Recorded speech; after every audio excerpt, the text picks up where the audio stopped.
Welcome back to English class, and then of course with me, Miss Tata. What are we going to discuss today is about recount text. Yeah, we are going to get to know what recount text is, and then how to compose it, and how to make a good recount text. Okay, let's start it. What recount text?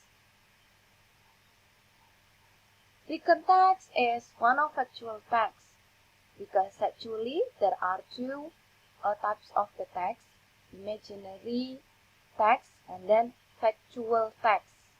Okay, so it is related with the text that made as imaginative text, and then the text that made based on factual story.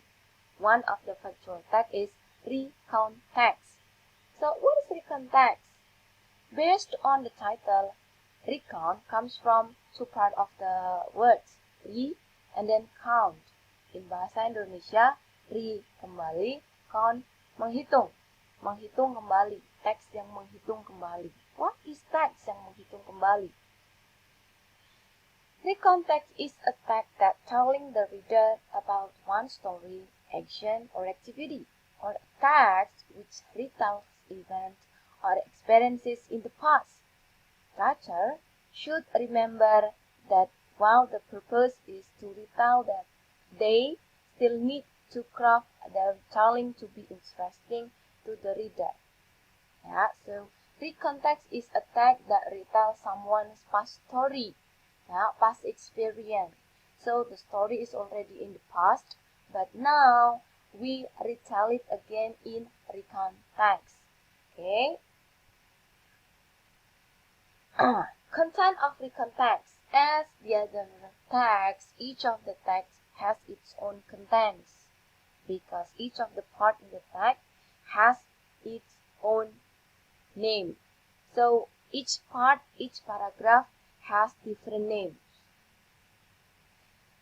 Yeah, but before that, the social function of recount text, or the aim of recount text, or the purpose of recount text is to retell someone's previous experience, to retell someone's past story, also can be like that one. Next, there are three types of recount text that is common in student discussion. The first one is personal recount. This usually retell an event that the writer was personally involved in. So personal recount is about our personal experience in the past. Yeah. And then the second one, factual recount, recording an incident. Example, a science experiment or police report. So actually, factual recount and then personal recount is almost same. Yeah. The first type and then the second type of recount text almost same. And then the last one is imaginative recount.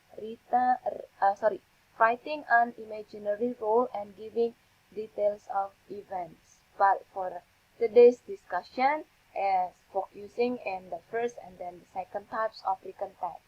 That is personal recount and then factual recount that related with someone's experience in the past. Okay. Next. Yeah, as I told you before that each of the parts in the text has its own meaning, has different names.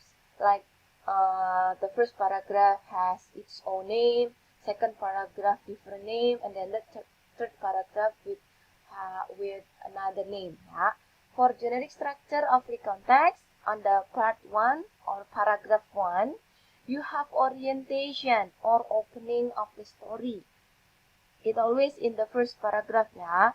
It gives the reader the background information needed to understand the text, such as who was involved, where is it happened, and when it happened.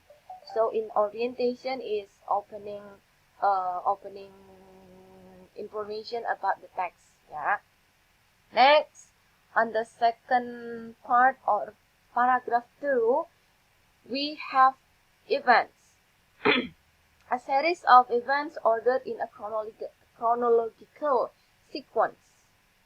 Is it always in the second paragraph? No. Yeah. For example, you have 5 paragraphs. First paragraph is about orientation. You can put your events on the second, third, and fourth. Yeah. So events our chronological sequence can be more than one paragraph. Yeah. And then the last, we have reorientation. On the last paragraph, a personal comments about the events or what happened in the end. On the reorientation, it commonly shows our feeling after we finish or pass our previous experience. Okay.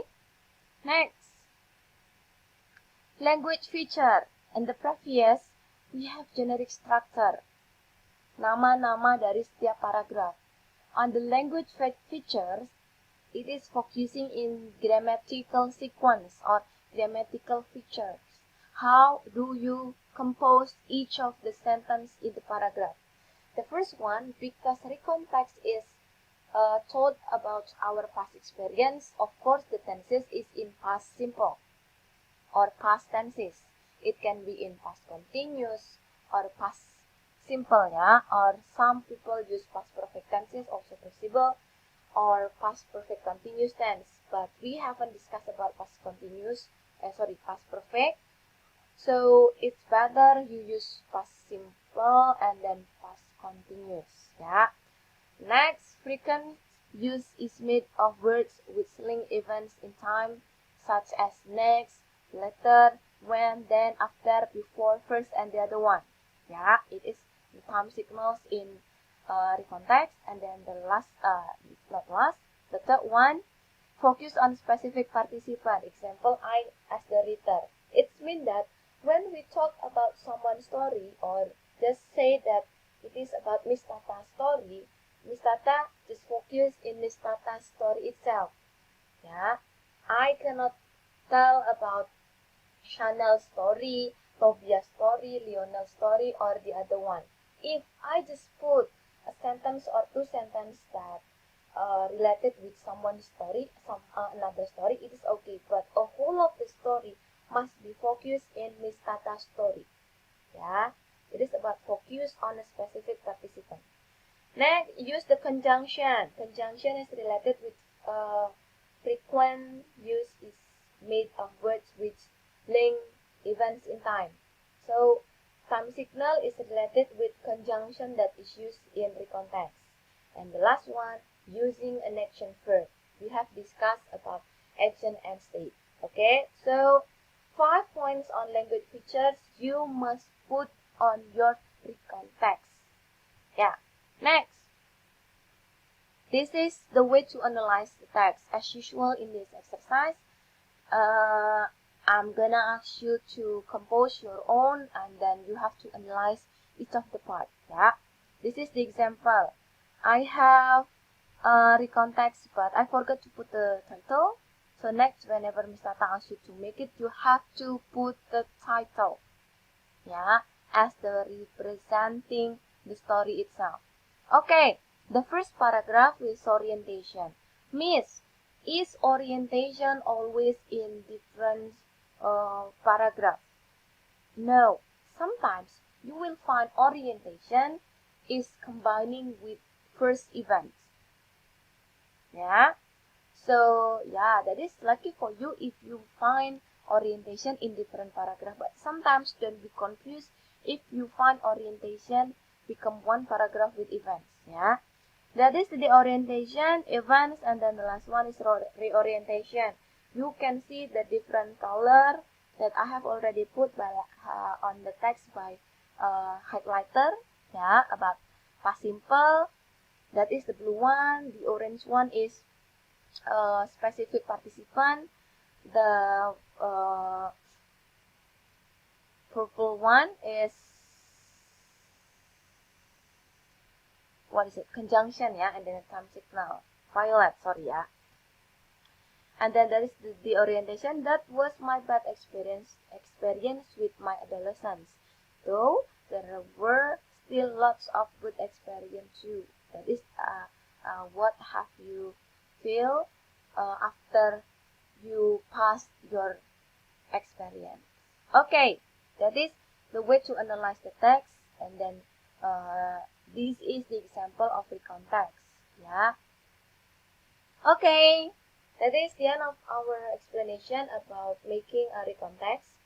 So the conclusion of recount text is a text that talk or that tells about someone past experience. The experience can be sad or happy experience. That is optional based on the writer itself. And then when you make a recount text, you have to pay attention with the generic structure, reorientation, orientation, reorientation, and then about the language feature itself. Yeah, you have to put conjunction, time signal, specific participant, and then using past simple. Okay, after this we are going to continue with the other exercise that related with the context. Okay, thank you for your time and see you on the next video. Bye bye.